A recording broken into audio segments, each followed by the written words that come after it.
Hello, warriors. Welcome to the You Movement. I am B, and it is less than 24 hours before my move. I am nerves. Did a lot of inner child work this morning, and I have just enough time to squeeze in our third eye. So we're continuing the spiral around. We've gone down, now we've going up into the third eye. So I'm wearing as close to indigo as I can get. And I'm curious to see what comes in, because the timing of these videos, I'm interested to see where this is going to go, because other than like the bones of what I want to talk about, a lot of it is just channeled in through. So today we are talking about the addictions associated with the third eye chakra, and where they originate from and how they came into being, and what we can actually do to clear them, to heal them. Because when we know the root cause, okay, when we get into the root cause and understand that there was a missing energy, okay, that I wasn't given, and this addiction is filling that hole, okay, then we can fill the hole with the energy that we were originally missing, and therefore we no longer need the addiction. We no longer need the substitute, okay? So that's the whole goal. In the heart, we were like, oh, if I start to learn to like self-soothe and care and and be sweet to myself, I don't need sweet foods, and I don't need, I don't need to grab hold of men, love addiction. I don't need those types of things. I can give those things to myself. And the same said for all the other chakras. I can, in the throat, learn to speak up for myself. When I learn to speak more, I don't need to suck it back. When I learn to find what fun is in the sacral, I can actually go out and not have to rely on alcohol to have fun. So we're looking for the root cause, when it occurred, when in our age cycle something occurred. So it gives us a time frame to look at in our inner child work and our shadow work, and see, what was missing. What was missing that I should have gotten then that I didn't get, and now I look for other ways to fill it, okay? So today we're talking all about the third eye chakra, known as the Anja, and the Vedic translation for this is the authority command. Oh, so this is the command center of the authority. Remember, in the throat chakra, we were learning the transition between the authority of the tribe, okay, of my peoples, to the authority of myself, to the authority of God. And so this is the command center when we are like, okay, what are we listening to in this moment, and what are we speaking about? So this is the ultimate command center. And this is unlimited power. This is where we know our power. So we have power, and this is where we derive in unlimited power, not in comparison to the limited power. Okay, so we have limited power within our physical body, and then we have unlimited power, which extends out, because we start to come to the awareness that I am more than just my physical body. I have gifts that extend beyond my physical body. I have knowledge that goes beyond my personal learnings. So this is where we connect into the all and the understanding, and we can start to see things on a whole new realm. It's like stepping into the 5D, folks.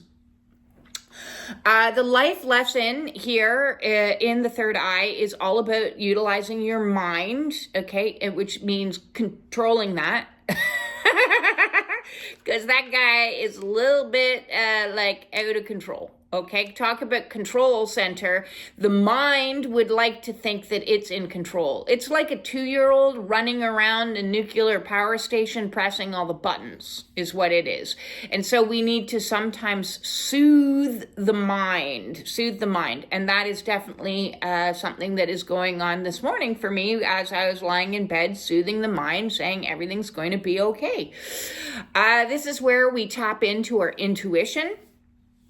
We should be tapping into our intuition. And when we don't tap into our intuition, we can learn some really crappy lessons. That's all to teach us. Okay, so there's some really important lessons that we learn when it comes to intuition. And if our intuition has been shut down most of our life, or we haven't been allowed to use it, or people have been gaslighting you so that your reality isn't your reality, and then you're all kinds of confused and you're looking for co-counsel to tell you what's happening or what's not happening in your life, then it gets really overwhelming because you're not connected to the intuitive information center. You're like, should I take this course in university? What do you think? Which course do you think I should take for university? Which course do you think I should take to? And meanwhile, your intuition is saying, go to Japan. This is also where we have our insight. Okay, so I talked a little bit about in ear.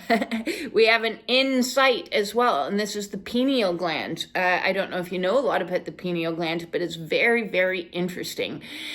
When you take a cross section of the pineal gland, okay, it looks like an eye. It looks not just like an eye, it looks like Horus's eye, like the eye of Horus, which goes into Egyptian understanding of the world. And you'll see these eyes is huge in Egyptian culture. So I do believe somebody had a lot more information of what was happening inside of that body than we were led to believe. I'm using my insight to gather that information. So our insight is our ability to see and connect to the higher realms. Okay, so that eye sees what these eyes don't. These eyes see the physical realm. They see what's happening in the 3D. They see somebody showing up. They're wearing a flannel shirt. They're wearing pants. This eye sees, don't trust this person.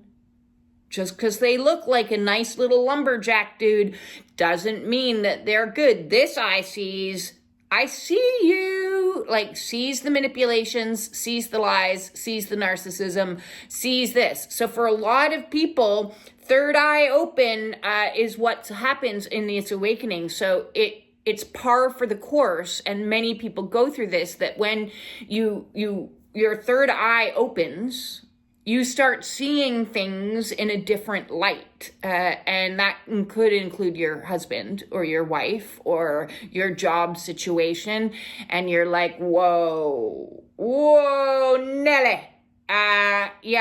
What I'm seeing now, all the brainwashing and manipulation and the confusion and the cognitive dissonance that narcissistic people constantly do on you to keep you in a state of confused and keep you not seeing, that falls away, and then you see them, okay? The rose-colored glasses fall to the ground and crack open, and you are seeing them for who they really are.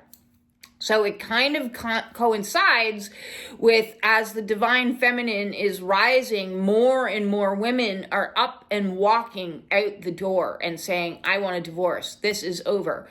This is no more. Okay. And so when I say divine feminine, it just doesn't mean females. It means those that carry a majority of divine feminine energy in them are recognizing toxic masculinity en masse, it's unprecedented, the amount of women that are seeing and leaving now. And this ties into a lot of other things because they're learning to stand in their own power. They're making their own money. They're no longer held in a system that forces them to be deluded into thinking, I need to get married. I need a man. I need. Okay. And so that is a deep-seated program, deeply embedded into family structure, into societal structure, our cultural ideologies, our fairy tales, the stories, the indoctrination from the time that you are way young. Little girls are taught that they need a man. And so now, as intuition is coming through that says, actually, I just need God. I can see that you're not healthy for me. I can see that I deserve better, and I can use my wisdom. Okay, so another life lesson here is wisdom. And what is wisdom? Because wisdom is different than knowledge, okay? So our masculine side of the brain, which is actually this side, the masculine side of the brain, it's all about the knowledge, okay? The information we have accumulated through learning. The intuition is the feminine side of the brain, which says, this is mother's intuition. This is, a wife's intuition that, I sense something's off. He's been acting really weird lately. I'm going to check his phone for a Tinder account. And that, so that woman's intuition comes into play, that it's not based on any factual information until she finds the fact. Okay. So she intuits something's off, and then she uses that information to act, and then she finds the knowledge. So first she has the intuition, then she has the knowledge, and then you put those two together, and then she is wise. She is very, very wise, and she can make decisions with all the information, not with part of the story. Part of my own experience, one of the things that I suppose angered me the most was that I was not given the truth. Because had I been given the truth, had I had the knowledge, I would have made different decisions. But the knowledge was withheld from me because of manipulation. That's part of the abuse, is they withhold knowledge from you.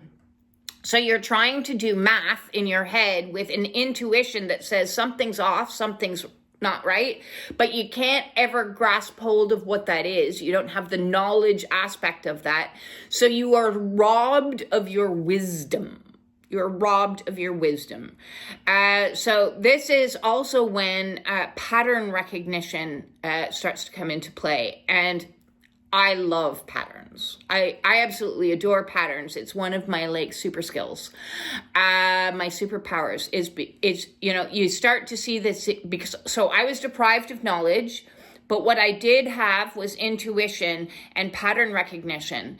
And now it took me a lot longer than I had wanted to. And I fumbled and made mistakes because I also had been robbed of being able to use my intuition because as a child being gaslit so much.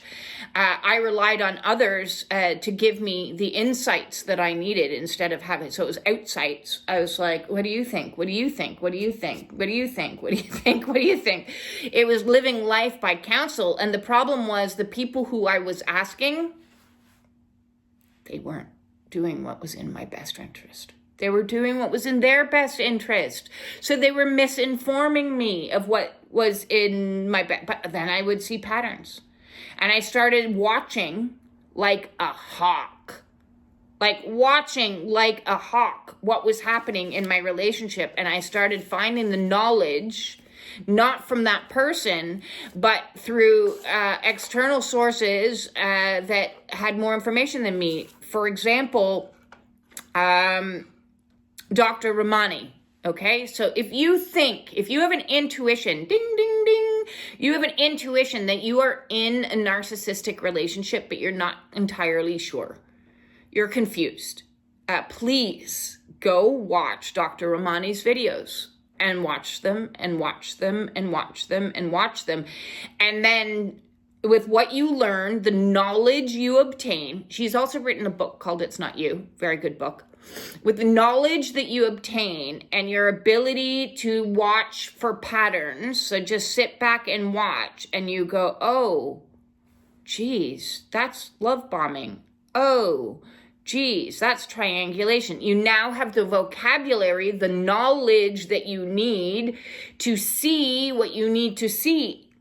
Before you didn't have the knowledge. So that was the missing aspect for many of us on our awakening paths, okay, is obtaining correct knowledge, which then goes on, not only in dysfunctional family relationships or romantic relationships, but it's societal systems. You're like, wait a second, I'm going to start to see some patterns here. I keep going to the doctor over and over and again, but I'm not getting any better. wait a second. I'm going to use my intuition that something's not quite right with my knowledge that I obtained through research that actually eating these foods isn't going to help me. And I should actually eat this diet over here because these people have actually had physical results. So always be careful. So our first lesson is, who are you receiving your knowledge from? Because the mind just puts together pieces and can put together pieces with misinformation. And when we fail to listen to our intuition, we lack wisdom. Okay, we lack wisdom. So the 7 rights for this, obviously, is to see. You have a right to see, which means you have a right to see the truth. Okay, so the truth is all about here. You have a right to hear the truth. You have a right to see what the truth is. So this is an inner sight. Okay, so this comes online. As I said, that pineal gland, your third eye, is about inner sight and seeing things from a different vantage point and a different perspective. Because your eyes, my eyes saw this as a charming guy, but he's so charming this much percent of the time, then this much percent of the time, and then this much percent of the time.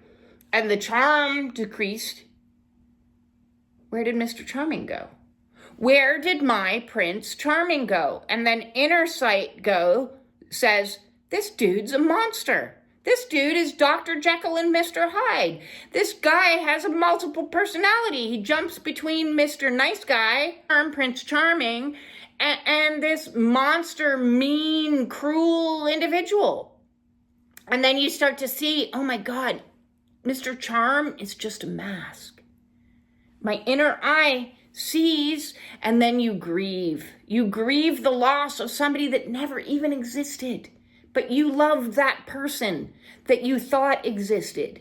You love that vision of what that person you thought they were. The mind grasped hold of the illusion that was presented to you as these are the facts. But they weren't facts. They were delusions concocted by somebody who was very cruel. Very cruel, consciously cruel. And I am sorry, I am standing my ground on that one.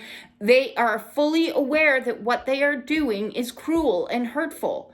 You know when you're lying, okay? It's not like somebody who is lying doesn't know that that's a lie.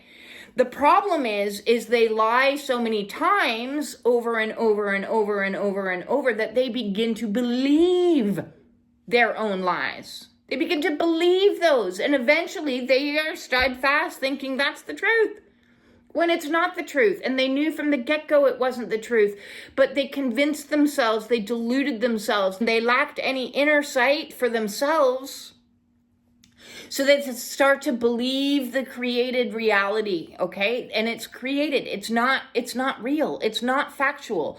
So on our awakening journey, many of us go through the initiation that is escaping from abuse, because abusive structures are all set up to rob you of intuition and rob you of your wisdom by giving you misinformation and making your mind go doolala, and then you have an awakening and your third eye goes whoop, and then you're like, wait a second, my family's whack, man. What is happening here? And you start to call it out, and they go, that's not what's happening. That's not real. They start to gaslight you immediately as soon as you begin to question and you start to recognize patterns. They're like, that's not what's happening. But I love you, but I'll try harder. Then they start future faking. I'm going to work harder. I'm going to go to counseling. I'm going to, I dropped the ball. I dropped the ball a bit. The amount of times I heard I dropped the fucking ball, oh my God, I don't think there was a ball, okay? There was never a ball, because we were constantly looking for the ball that had been dropped. Where is this ball that has been dropped, okay? Because there was no ball. That was the missing information. The element here is the element of light, okay? So we've moved up out of the 3D realm of actual physical elements, and now we've got light. Zing! I said in yesterday's video telling you about my story of like the light. becoming one with the light. Okay, so this is the spiritual realm that we're now existing in. And this is why we need to like awaken our higher chakras so that we can see the world through a spiritual lens and intuit and understand, so we can act from wisdom, not from indoctrination. Because within, even think about education for a second. So education system is like, memorize these facts. Memorize this historical story. Story. Memorize this story. It's not teaching you how to learn. It's not teaching you how to question. It's not teaching you like critical thinking. I had one teacher, okay? I had one teacher. She was absolutely amazing in grade 11 and 12. And they were a political science class and a modern Western civilization class. And she set up the class and she said on the first day, if you're not here to learn how to learn, then get the fuck out of my class. And we were all like, what? What did she just say? You know, because teachers didn't talk like that. But she was hard hitting. And she goes, I am not here to teach you how to memorize. Memorization is not learning, okay? I am here to teach you how to think. That is my job and my role in this class. And I was lucky to have her, because if I hadn't have had her, I wouldn't have even known that critical thinking was a thing, right? A lot of education system is about memorization, which is not the same as critical thinking. Critical thinking means using your inner eye to question and analyze things. So instead of in modern Western civilizations class, instead of just memorizing the date that Franz Ferdinand was executed and then the war started, she asked, what would have happened in that time period had that assassination not occurred? I want you to go home and think about that and then write an essay. And we were like, what? You want me to think? You want my own opinions? And I aced that class. I was terrible in high school and terrible in elementary school because the memorization and the entire system wasn't set up for my autistic mind. But you asked me to go think about something and come up with my own insightful opinion. Aced that class. And so if you were deprived, okay, so this is something to note. If you were deprived of education that allowed you to think for yourself and go outside of the box of the constructed reality, then you may never have been taught critical thinking. And critical thinking is massively important in this awakening journey, because we begin to question everything we've ever been taught. We begin to question it. So the symbolic connection here leads us to wisdom, a combination of the masculine and feminine energies, intuition and knowledge, a combination, a center point, okay, through life experience and by acquiring the discriminating perceptual ability of detachment. Okay, so we go out and we have experiences, but if we are attached to those stories as well, and we can't step back a bit and see from the higher eye, okay, from bird's eye view, spiritual lens, and say, why did this happen? I need to look at this. So our close-up view, I'm attached to this story. I was abused as a kid. Hey, that's the fact. That is my experience. That is what happened. Why, God? Why? Why did this happen to me? Oh, so because I had these negative experiences, I have now learned, okay, I've spent my life, I've dedicated my life, Okay, so talk about being in the service of God. I've dedicated my entire life to seek the understanding of the path out of suffering.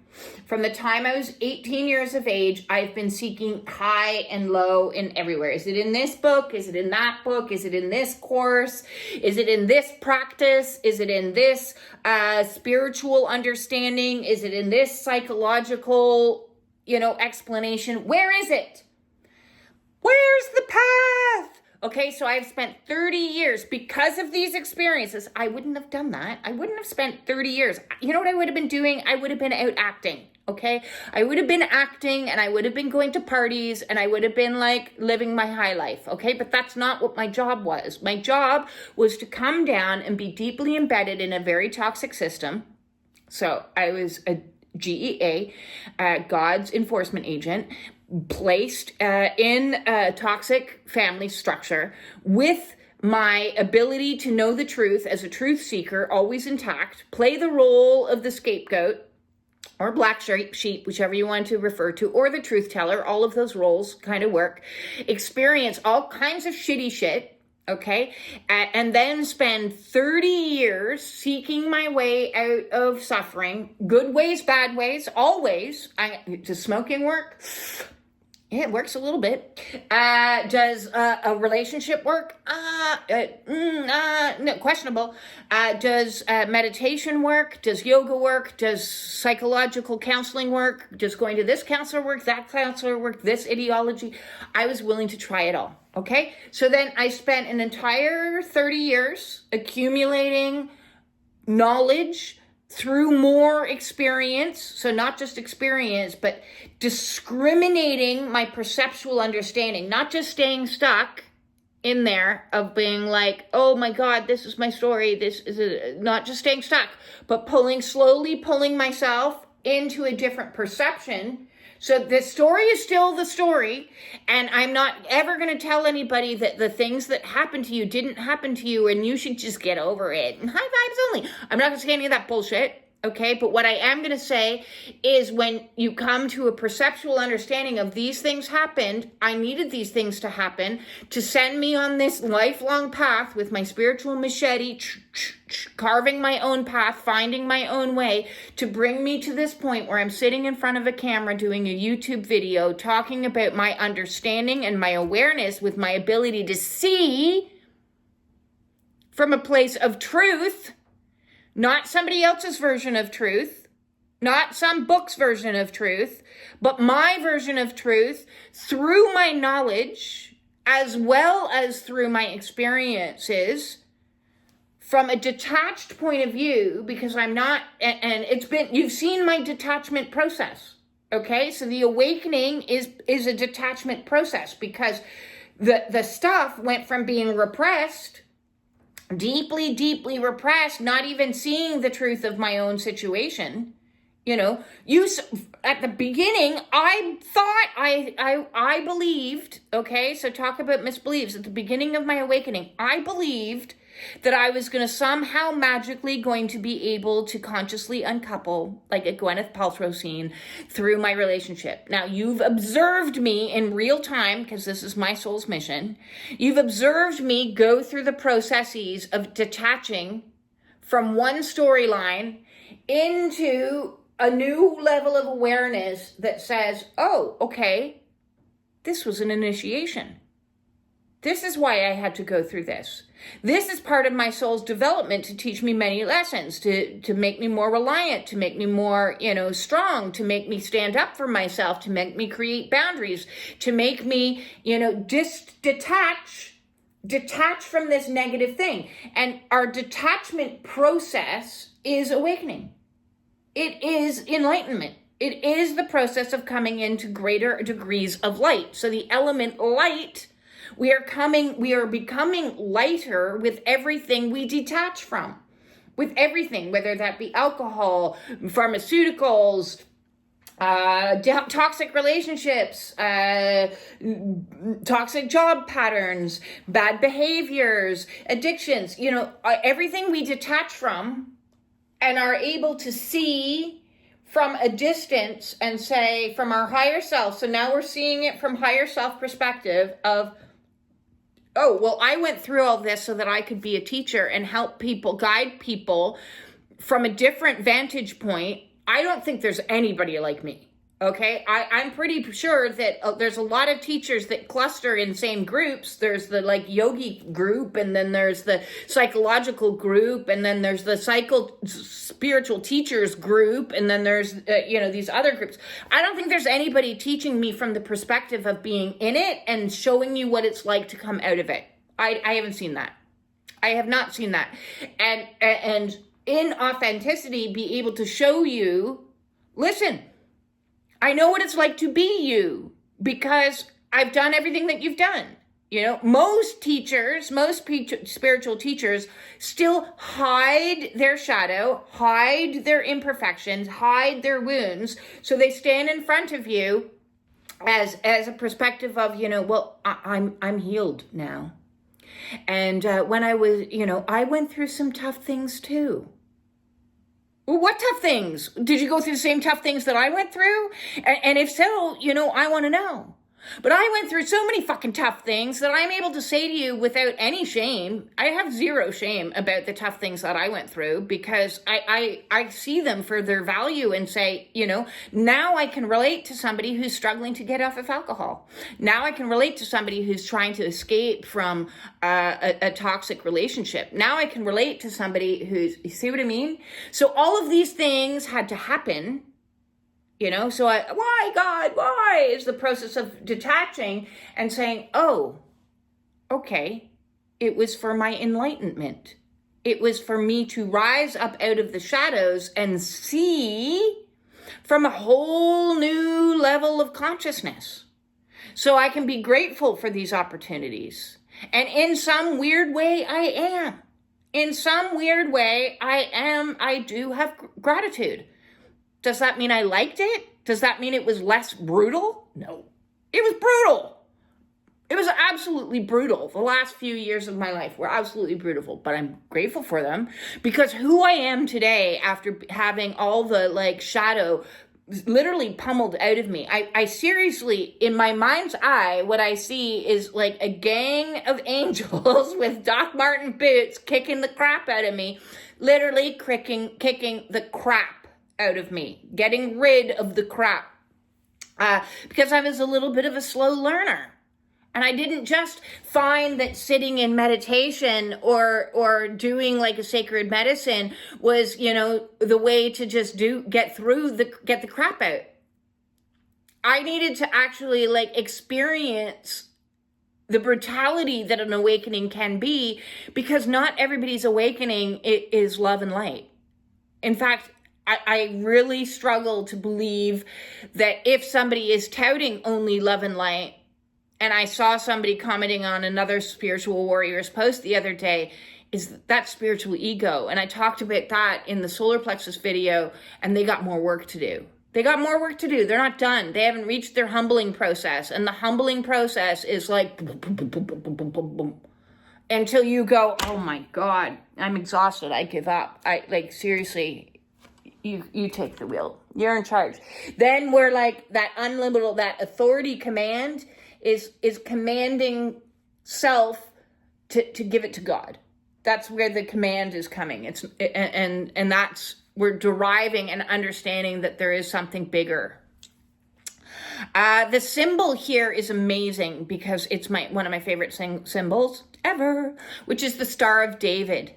Okay. And the Star of David is two triangles intersecting. And when those two triangles intersect, what it's representing is the feminine, the masculine coming together in unity. So I was talking about the masculine side of the brain, the feminine side of the brain. Wisdom is the Star of David. It's utilizing the skills and the knowledge and the ability to create structure of the masculine with the intuitive and spiritual connection of the feminine, and it brings it together in harmony and balance so that we can be in unlimited power. Unlimited power. That's what it represents. It is a connection in every which way. It's absolutely beautiful. Love the Star of David.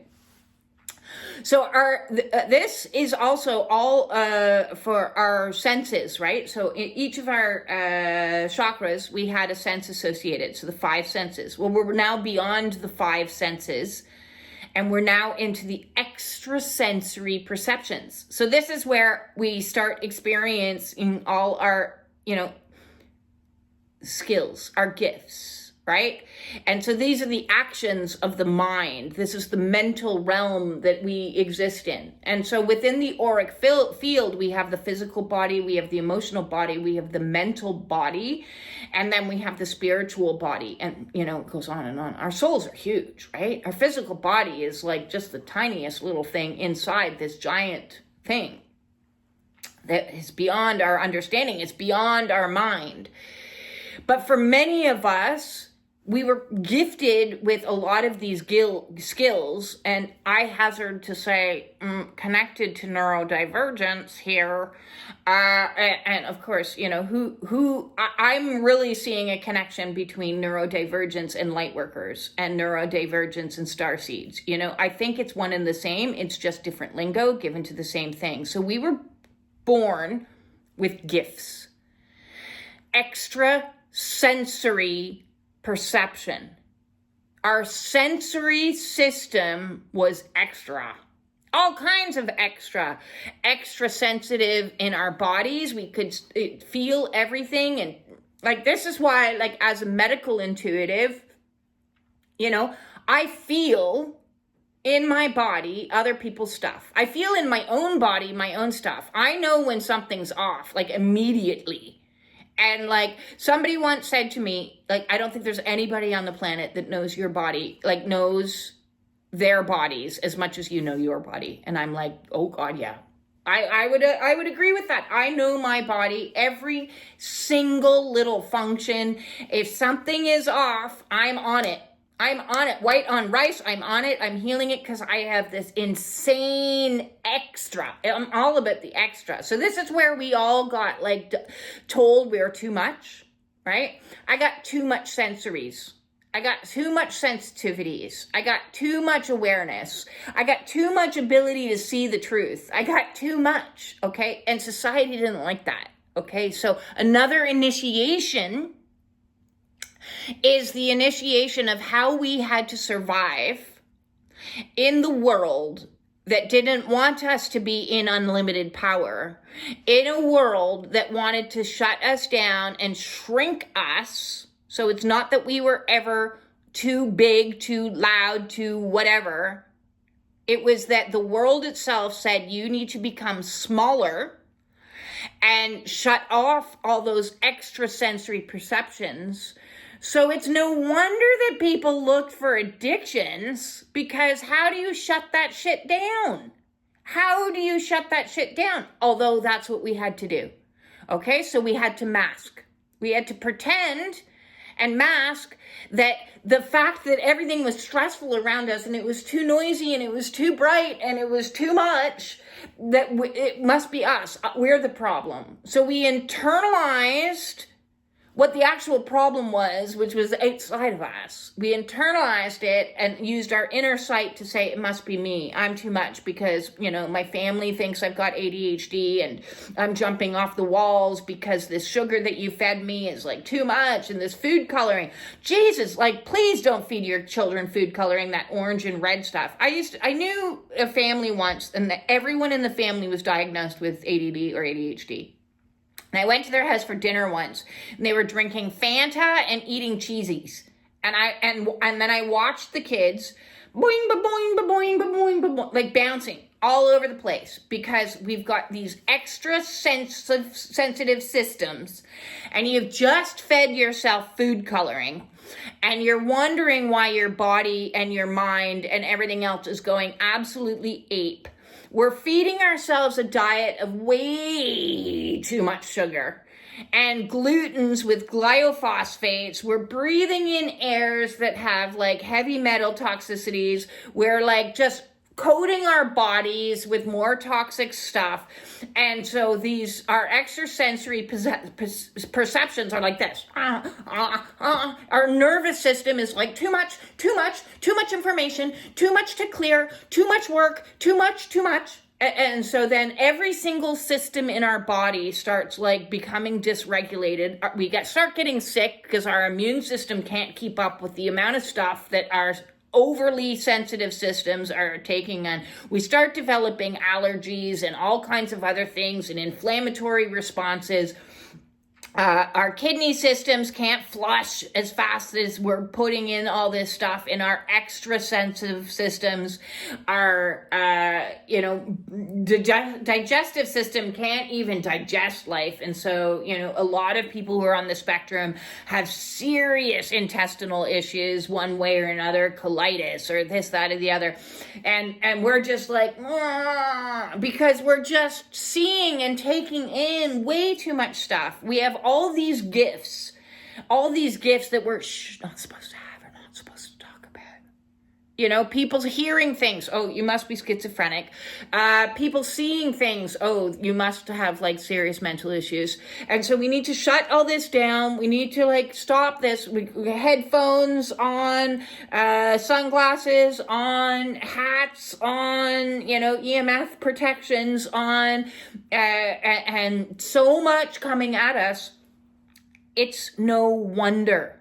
It is no wonder if you are a light worker, starseed, or you resonate with any of that or neurodivergent, that we grasped hold of anything that could numb us, soothe us, calm us, relax us. Because we had to somehow exist in a system that we weren't meant to exist in. We were meant to come down in this time frame and destroy it, collapse it, break through it, like the Miley Cyrus wrecking ball. We're all sitting on our own wrecking balls, and we are meant to like go no to this family structure. No to this narcissist empath paradigm. No to this like 40-hour work week and the consumerism and environmental pollution and believing that white people are better than black people and war and call out abuses and political structures and the monetary structures. That's what we're meant to do. Okay, so we've all been divinely placed around the world like seeds scattered out, where none of us are living next door to each other. We're lonely on this path. It must be me because there's nobody else around me like me, and I'm so sensitive.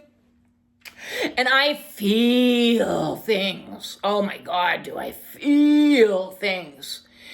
But I'm not supposed to feel things. I'm not allowed to feel things. I gotta shut all these feelings down because I feel too much. I love too much. I'm too upset. I'm hysterical. I'm losing my thing. So maybe you're not disordered. Maybe what you have is extrasensory perceptions in a world that is denying you the reality, gaslighting you the reality that everything else around you is too much. And it's our job to come down and call it out and stand in our power and create new structures that are better for humanity, for all of humanity. And this is warrior work.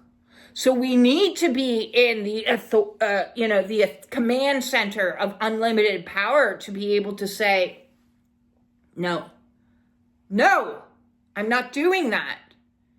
I'm not taking those medications. I'm not eating those foods. I'm not spending my money on those things. I'm not buying your makeup. Vote with your money. Ultimate command center. I'm not doing this. I'm not doing that. I'm not the problem. Take your diagnoses and shove it down the toilet. It's not me. It is a dysfunctional system. This normal. Okay, The Myth of Normal, another great book by Gabor Mate, by the way.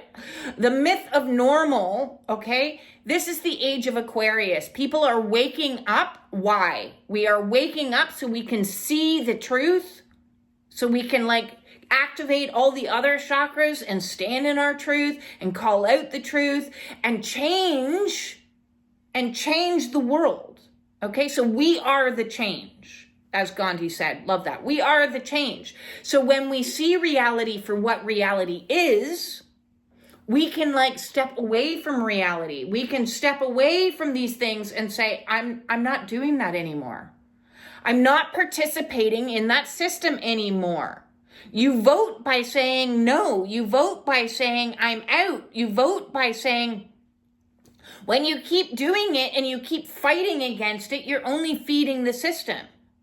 I've said to people many times, I've had a fight, like this woman that was on about anarchy the other day, standing up and shouting and making lots of noise is just making more noise. And if your system is an extrasensory perception where you're already, it's too much, then make less noise. Make less, not more. Make less. Make your inner world a peaceful world. What is my tagline? Peace in. Peace in. The more peoples that sit down and create peace within them, so it's not my job to go and shout at everybody outside of the world, wake up, this is happening to you. And this is part of the awakening journey. You will go through spiritual ego. Okay, it's a floor that you all have to go on. I was there too. I was out at protests. Wake up world, and posting on social media, wake up, sheeple. You sheeple, who the hell is going to wake up if you're going to call them a sheeple or a normie, like if you're calling people names, they're going to go like, I don't want to pay attention to you. So instead of like shouting out noise at everybody, what we need to do is learn how to manage our own extrasensory perceptions. So this is about taking what we're seeing outside in the world and then sitting down and seeing what's happening inside me. It's understanding, I can't change you. You are an addict. I can't help you. Only you can help you. Me keep constantly trying to help you is dysregulating me and it's dysregulating you. So I need to go and sit myself down and be in a timeout until I can regulate myself. Okay, so take that, what you see wrong with the world. That's why you turn off the news, turn off Fox, turn off social media outlets that are constantly pummeling you with things to be scared of. And spiritual community does that too. Okay, so there's a lot of fear mongering in spiritual community of things you need to be afraid of. Oh my God, this, that, the other, spiritual warfare. Ah. Turn that off, turn it off, put an X. And say, I don't want to see posts like this anymore. I want to see posts of fuzzy cats. Okay? Just fuzzy cats. If that's all your sensory system can handle, just fuzzy cats. You can control what you see and what you feed the mind. Don't be feeding the mind brain candy and bubble gum. I'm going to watch this Real Housewives of Timbuktu. Oh my God, they're arguing again. They're so catty. Anxious energies, gossip energies. Turn that off. Turn it off. Turn off this, celebrity gossip. Turn it off. And then go and take that ability you have to see what's wrong with the world and turn it inwards and see what's wrong with you. And when I say what's wrong with you, I mean focus on the body and the nervous system, and they will tell you, and your emotions, and they will tell you what's off. Use that inner eye to like, okay, I got a pain in my back. I got some stomach aches. I'm feeling nervous. And that's where the work is. Okay, so the third eye chakra is about going right back in. So every time there's a trigger, what is coming up for me? Why is this triggering me? Why is this triggering? Go back in. Go back in. Inner eye. I've done a video on the past on the physical manifestation of dis-ease for the third eye chakra. If you want to go in and look within and like look at your physical body, and go watch that video, because if you're having issues, headaches, things like that, you might want to know information in that video. And I'm not going to talk about it in this one because I've already talked about it. But I do want to talk about the addiction that is associated with this, and it's hallucinogens. And it makes perfect sense. Because when you don't like what you see, you'd rather see something else. And that includes, all of the hallucinogens, which includes some of your spiritual medicines that people use in an addictive way to spiritually bypass thinking they're doing all the work because they took a drink of ayahuasca or something and saw grids or saw angels or saw something. They had mass hallucinations or visions or, the magic mushrooms, acid, these types of things. These have been used to open your third eye, but come with huge warnings if you're on a Kundalini awakening. The Kundalini doesn't need you to start hallucinating. The Kundalini needs you to start seeing reality. The journey is to see reality, not to see beyond, not to open beyond. That's dangerous.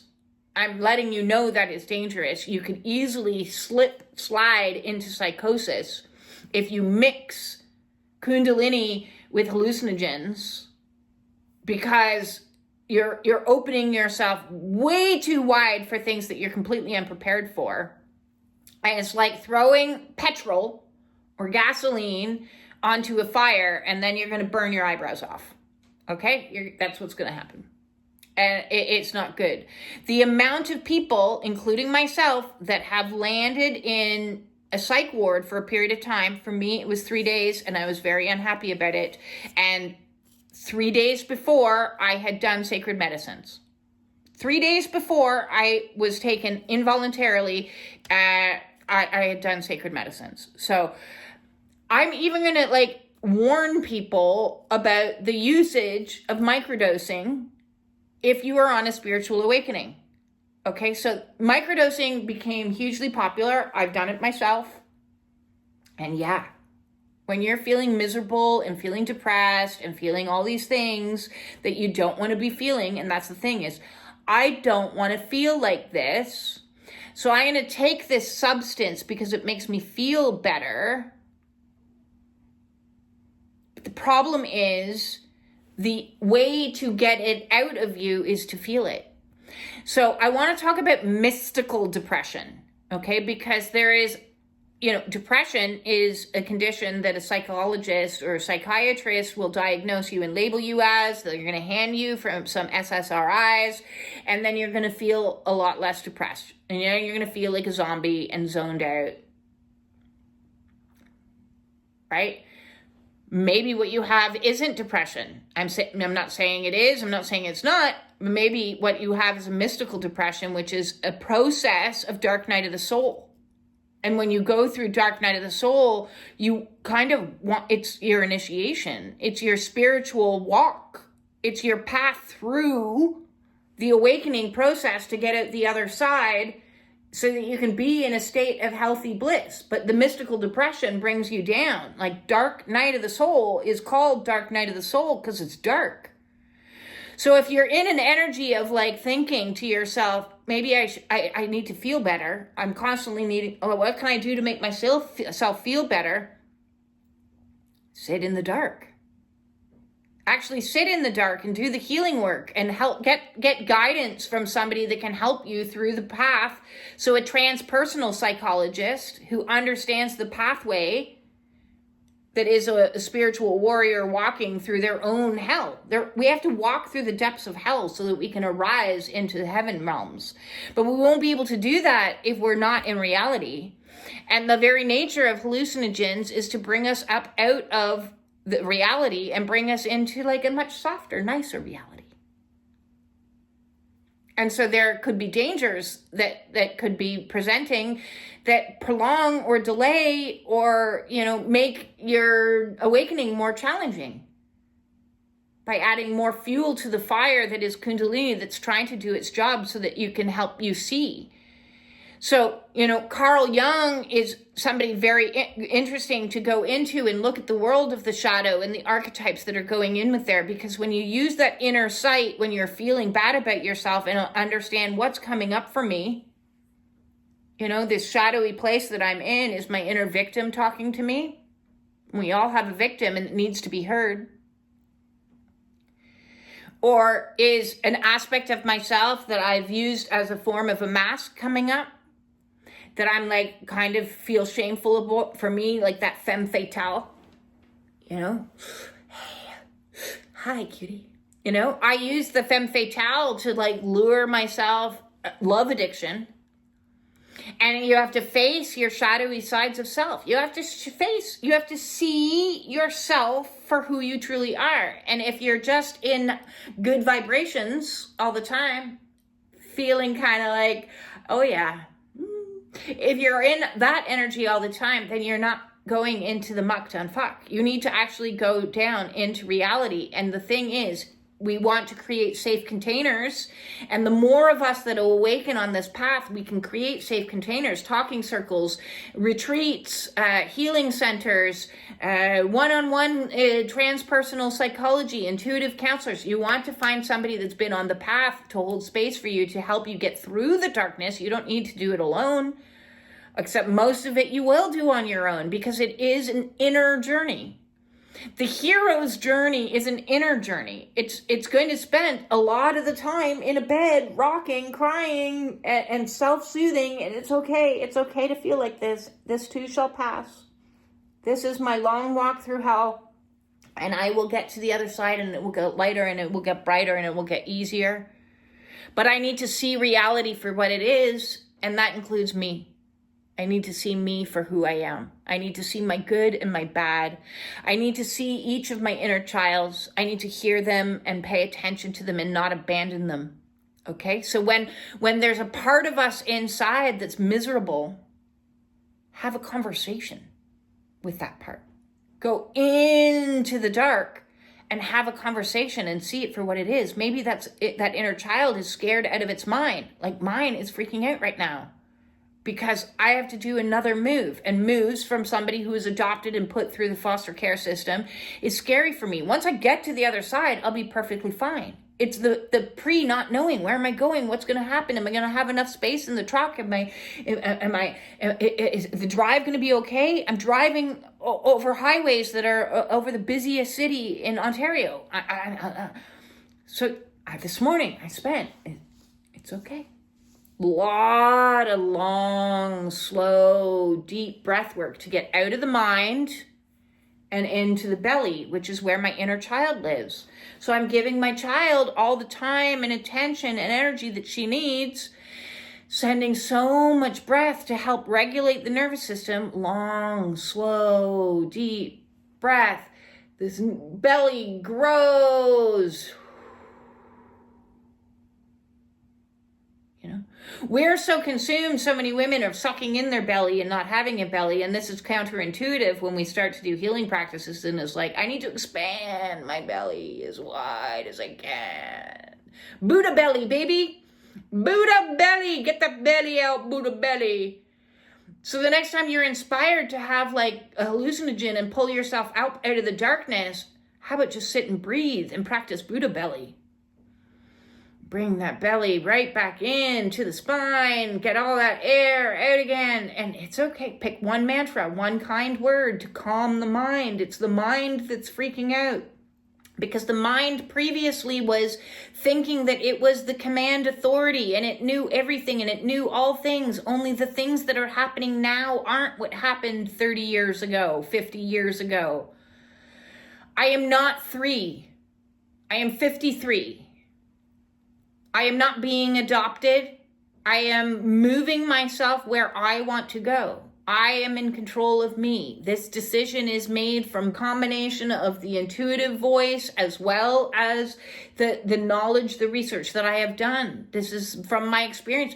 So it's going to be okay. Everything's going to be okay. Everything is going to be okay. Should be your new favorite mantra, or, I've done mantras, okay? One of the really useful tools, if you're in the dark and you're facing all this, no, it's so horrible, it's terrible, it's brutal. If you're facing this, go to the Meditations with B playlist, okay? I have made meditations to help you through the darkest of dark. I made those while I was in the darkest of dark because I knew that's what I needed.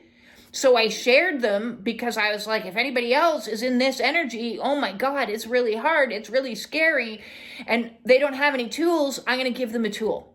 I'm going to give them a tool. So go to the Meditations with B playlist. I'll put it at the end of this video. And there's inner child, just me being a mom to you, just going, it's okay, sweetheart. It's all going to be okay. Because maybe you didn't have a mom like me that was kind and nurturing and soft and gentle and a place to snuggle into, that stroked your hair and hugged you and rocked you. Like, maybe you needed more of that. Maybe you were so extrasensory in your perceptions that you had a lot of night terrors. And you needed that, but she was like, I'm tired, I'm going to bed. Okay? Sort yourself out. Right? So go check out the Meditations with B playlist, because there's lots in there to soothe the mind when the mind is going ape, when you're experiencing the release of emotions that are part of the spiritual awakening, and the traumas surfacing, and the inner child wounds surfacing, and the depression surfacing, and the anxiety surfacing. And it's surfacing, it has to surface so that it can go away, so that it can get out of you. But as long as we're like, I'm fine, everything's fine, high vibes only, fine, fine, fine, then it's still in you. Then you're not any more enlightened.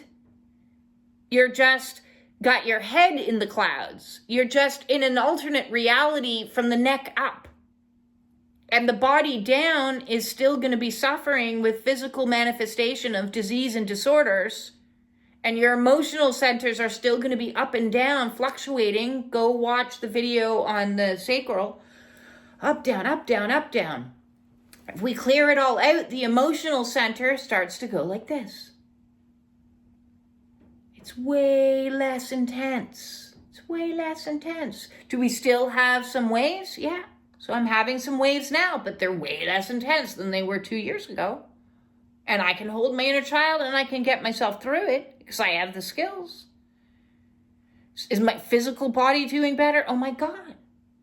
So the more that I've gotten out physically, the more I've cured. I've cured 85, 90% of my conditions. I have want more to do in the mouth, but that's the only area I'm having real physical discomfort. Even my lower back in the last month and a half, because I was getting some acupuncture to get really in deep, is down to a level 1 pain. I didn't used to be able to bend down. I didn't used to be able to walk up a flight of stairs.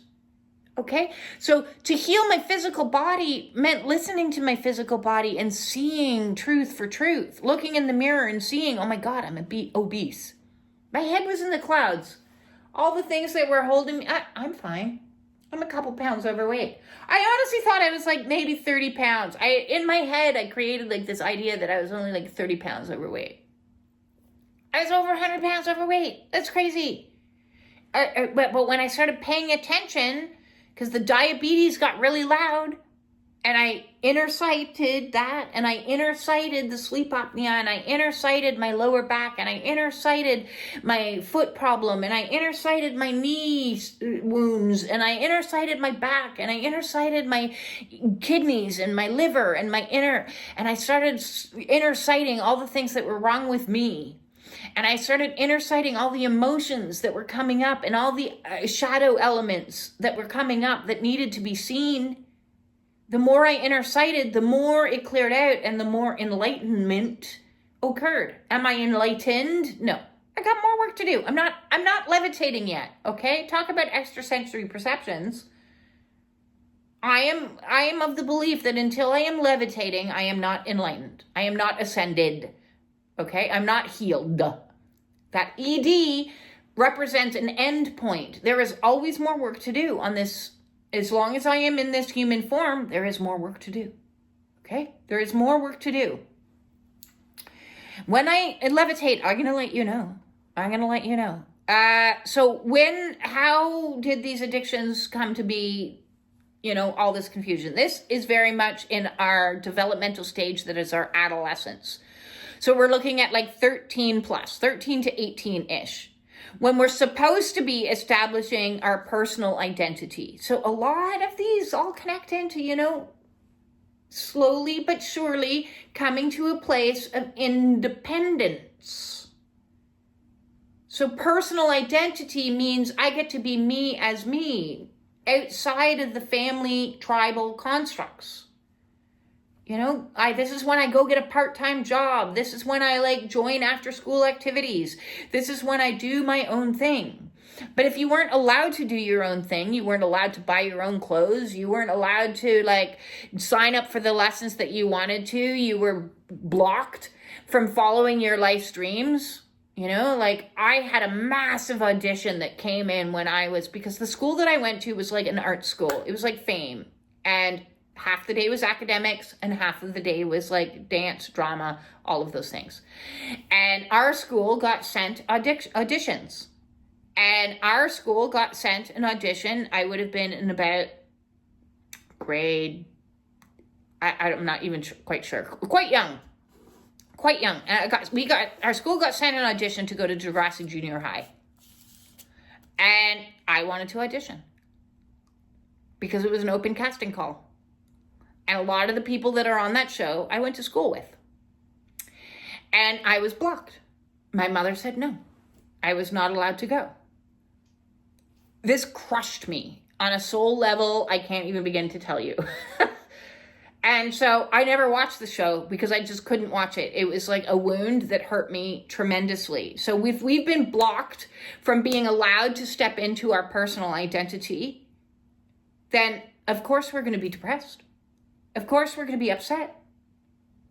And so then we go, I got to shove that down and I have to just exist and I have to carry on because this person has got command authority over me.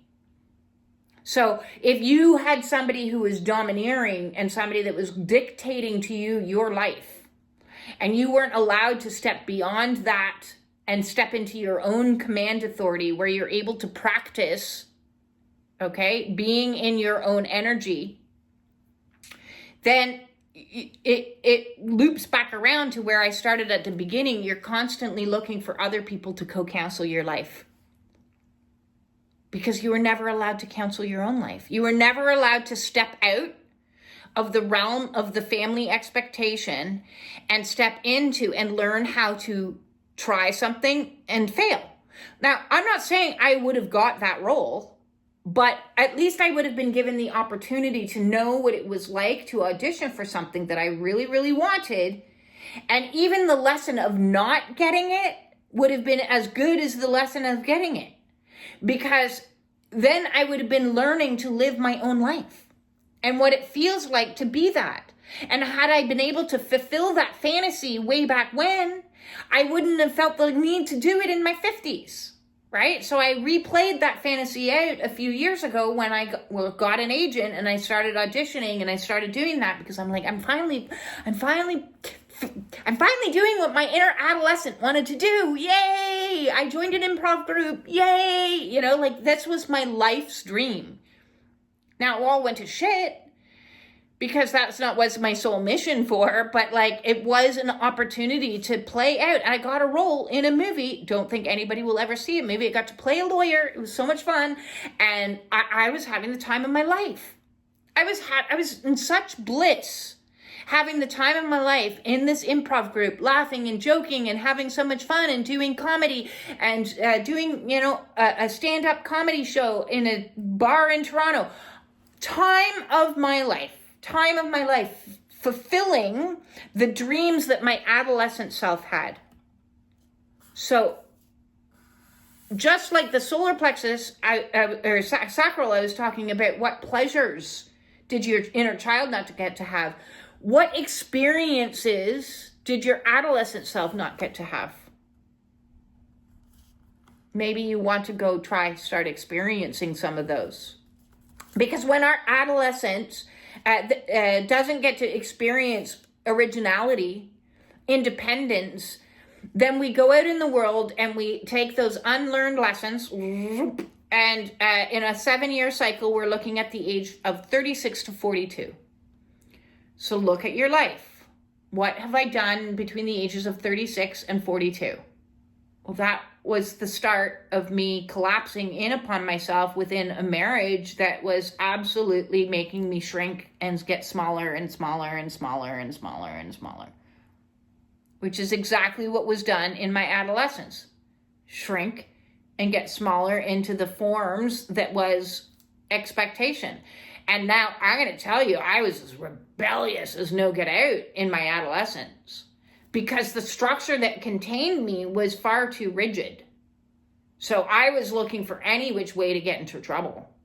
Absolutely, because the amount of anger that I had as an adolescent, there was a lot of anger. Lots of anger. Now, I took my anger out at punk rock places where I could smash into other people and, and just go insane on a dance floor. Rage Against the Machine would come on, I'd be like, like, people did not dance with me. I danced very much by myself. Like, this huge space here is my dance zone. And dance for me was my release of a lot of anger that I was holding in my adolescent years because I was never allowed to be independent. I was never, and independence became my one primary goal when it came to raising my son. I said, I'll be damned. I'm going to raise an independent man. That is I'm not raising a child. I am raising an independent man. So one day, and he is an independent man. Job well done. Job well done. I am patting myself on the back for that. He is his own self. He is allowed to be his own self. I never told him that he had to be anybody else but himself. And he is very independent, responsible. And that's the one thing that I can say, oh my God, I did do good in that. Even though I messed up by staying in that horrible relationship, but I raised an independent man. And now I'm raising an independent woman, which is me. For the first time in my life, I am living the dreams of my adolescent self and, the dreams I should have been living in my 36 to 42 of going out and doing my own thing. So now I'm driving myself a distance, almost 3 hours away from here, where I'm going to live independently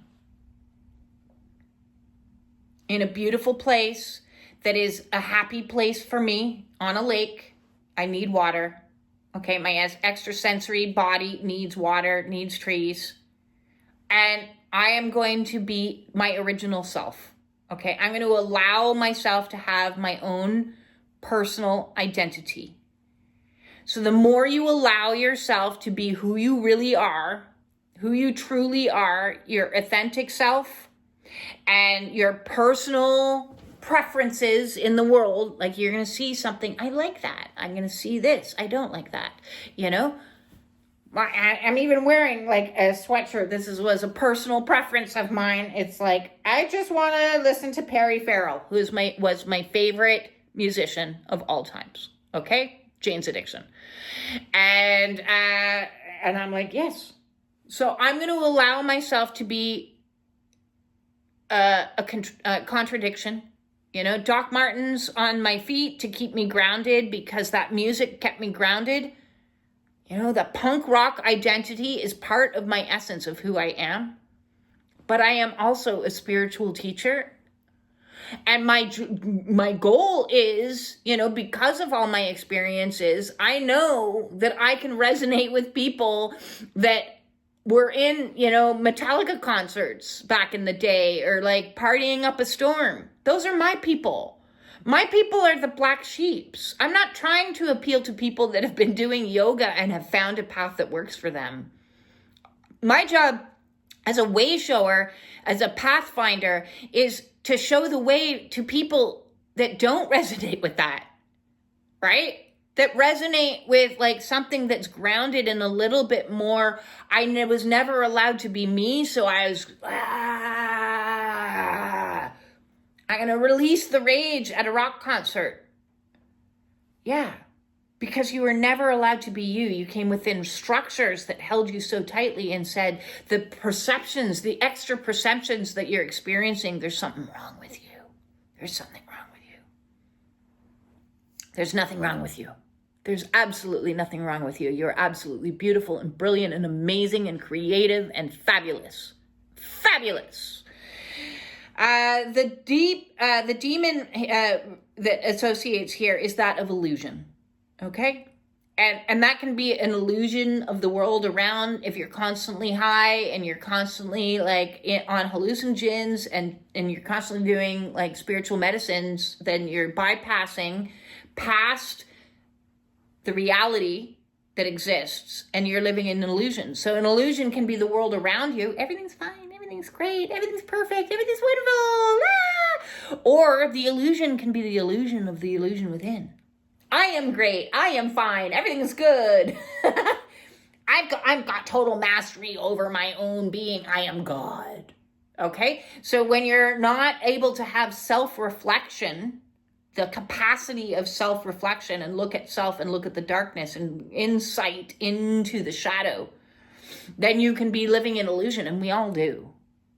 It's all illusions until it's brought to light. Okay, once it's brought to light, then we have those ahas that hit like those cartoons with Wile E. Coyote and a big anvil dropping on the head, and you're like, aha! Oh my God, I see the pattern. I'm recognizing my pattern in this, my behavior in this. I keep going back. I keep believing them. I keep thinking this. I keep doing that. I keep drinking. I am feeling like crap. So when we start, that's the breaking down of illusions, and we see more about ourselves. Oh my God. Oh, yay. And we see both. We get to see both the shadow and the light, because I'm going to tell you a secret. Inside the shadow, when we go and spend time with the archetypes that we deny, and maybe it's the inner know-it-all, and maybe it's the perfectionist, and maybe it's the, depressive, and maybe it's the, and I created my own oracle deck that I'm like hoping to bring to market one day, of my own shadow elements is where it originated from. But when we take time to like commune and spend time and see these, instead of repressing them, I don't see them, I am fine. I'm not a know-it-all. What are you talking about? But if you just did this, I'm like, oh, wow. Oh, that was my inner know-it-all that just came out. I guess I do have the archetype of an inner know-it-all. I got to keep that under wraps. No, what I got to do is commune with it. Why do you feel you need to know it all? Oh, because by knowing it all, you helped to drive you and keep you feeling safe, the nervous system safe, by knowing more. Oh, okay, I can kind of understand where you're coming from. When you sit and you commune with your shadow self, you see them. I see you. Oh, look, my ego's poking out. Because they're all different aspects of your ego. When you see them, when you see the victim, when you commune with the victim, and you say, okay, here, little girl, come sit on my lap. Let's have a little chat. You don't trust people? Yeah, I can get why. I can totally understand why. How about me? How about let's just cultivate a trust with me? Let's start, you and I, that you can trust me, that I'm going to listen to you, and I'm going to see you, and I'm going to pay attention to you, and I'm not going to abandon you. How about we cultivate trust by cultivating between me and my inner child, my wounded child, my 4-year-old self, my 3-year-old self, my 18-year-old self. We need to see. Okay? Another shadow element, the dark energy here, like the 7 deadly sins, envy. When we see others in an envious light, I want what they have. Why can't I have a relationship like that? Oh, come here. Come here, little girl. Oh, envy's peeking out. Come here. Let's you and I commune. Let's talk. Let's have a conversation. I see. So you're feeling a sense of deprivation because you don't have what somebody else has. Okay? I understand that. But what if it's in your best interest right now to be focusing on something else? That doesn't mean you won't have that down the road. But what envy does, it can destroy the mind and reason, right? Because then we just stay focused where? On other people. If you're constantly focused on what somebody else is doing, whether it's in an envious light or a judgmental light, okay? When you're constantly focused, what are they doing? What are they doing now? What are they doing now? Oh, I wish I had that. I wish I had that. If you're constantly looking out, then go close your eyes and look in. Look in. Look in. Look in. And why are we afraid to look in? Because we got fears, baby. We got all kinds of fears. The primary fear associated with the third eye is an unwillingness to look within and excavate one's fears. Well, if you're afraid of your fears, and hands up, I was afraid of those things. Oh no, I don't want to see those things. It's terrible. Like releasing fear, sitting in fear. It was terrifying. I'm going to be honest. It was terrifying. Adjunct terror. I didn't want to see what was in the shadow because it was horrible.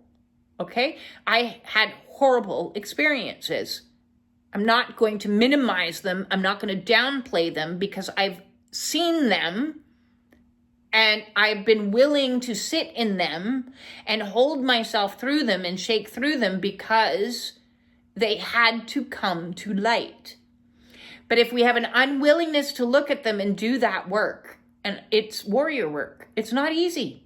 It is not easy. It is not easy work to actually sit in the fear. But our unwillingness to do that is going to keep perpetuating the problem, right? If we don't look at it, if we don't address it, then it's going to keep replaying over and over and over because it's going to become a pattern until we go, okay, I got to take a long, hard look at this. This is something's going on. And then we're like, why is this going on? Oh my God, there's some real deep-seated underlying fears underneath this. I don't want to go there. And that's when you book an appointment with me, or you book an appointment with somebody who is a transpersonal psychologist or has experience with Kundalini or has experiencing with trauma. The two questions you ask anybody: are you trauma informed? Do you know what a Kundalini is or have any transpersonal psychology training? That's where you go for help to help you transmute some of these fears. You join spiritual groups, that's a good thing. But ultimately, if you need some support on that, those are the two questions that you need to ask. Otherwise, you can be with people that can make your situation worse. Because if somebody is holding a container for you and they themselves have fears that they have been unwilling to look at because they're in their I am perfect archetype. They're wearing a mask of I got really good grades and I am perfect and I'm a know-it-all, and they go into counseling and they haven't done their own healing work, which is also why there should be every single counselor should be in counseling, every single therapist should have therapy. It is a process because as you're working with other people, you will get triggered. A counselor will get triggered, which means they need to do their own excavation work, okay? So when somebody has an unwillingness to look at themselves, I'm fine. I did good grades. I was raised in a great family. Nothing's wrong with society here. Everything's okay. Then they can't hold space for you in the depths that you're willing to go. Only the people that have done the work themselves have the depth of awareness that's going to help somebody who's going to move from here into their depths of awareness. That's been my personal experience on this journey. I've seen many people. Some of people have zero depth of awareness, and you go to them and you're like, do you know, like what? Or some people are very rigid in their masks that they're wearing the know-it-all mask, and they have the capacity and use their command authority to like misdiagnose you.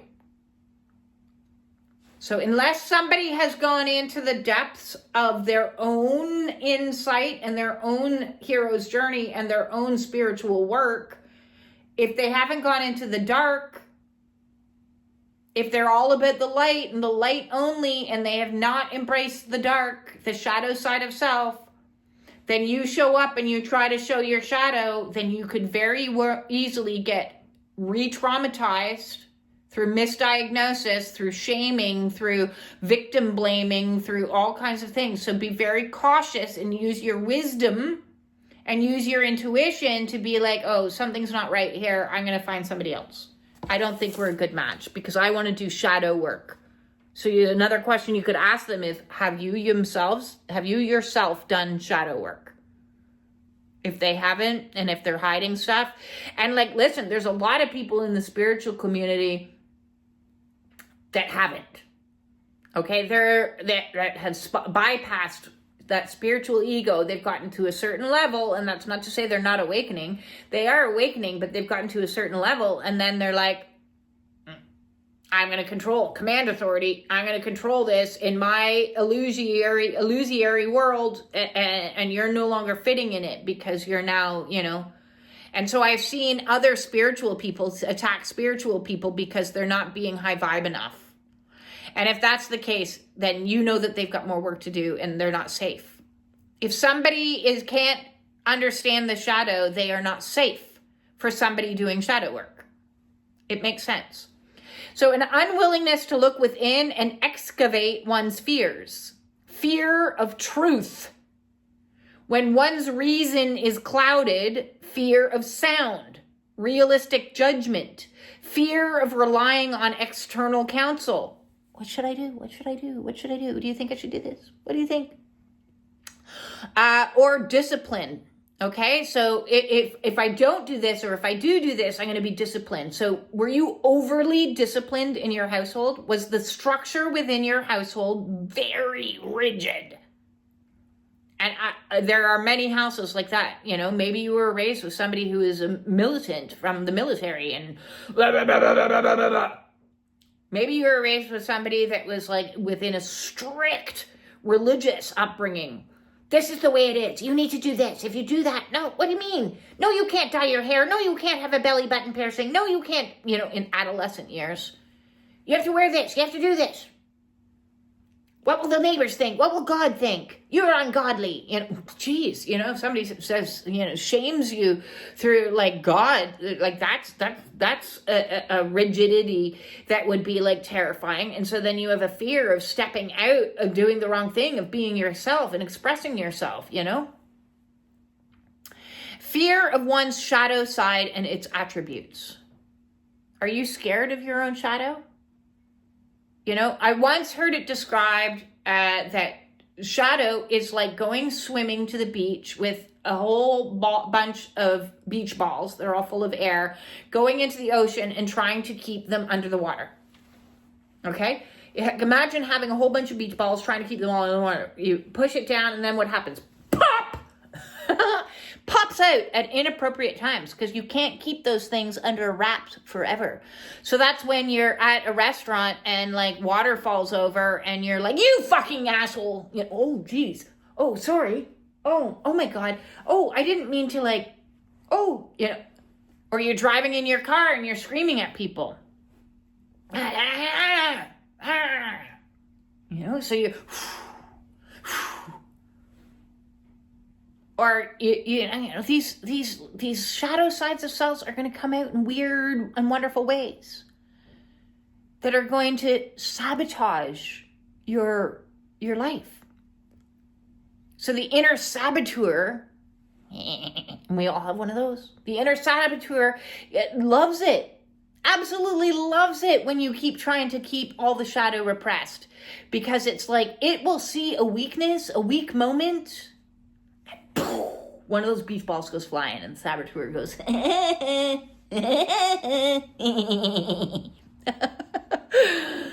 okay, that is the inner, and perfect timing because our spiritual warrior support group is in 5 minutes. So I look forward to welcoming you to the spiritual warrior support group so we can address some of these shadowy sides of self that might be wanting to come up and be seen. Be seen. Let yourself be fully seen. See all the shadow. Develop our sight within the darkness. If you would like to book a one-on-one with me, please send me off an email to justbebeing@gmail.com. I look forward to meeting with you and working with you. If you would like to join the Spiritual Warrior Support Group, please do. We'd love to have you over there. The groups are kind of like in and around 6 at the moment, which is kind of nice. And I'm sending absolutely everybody inner peace. Peace in.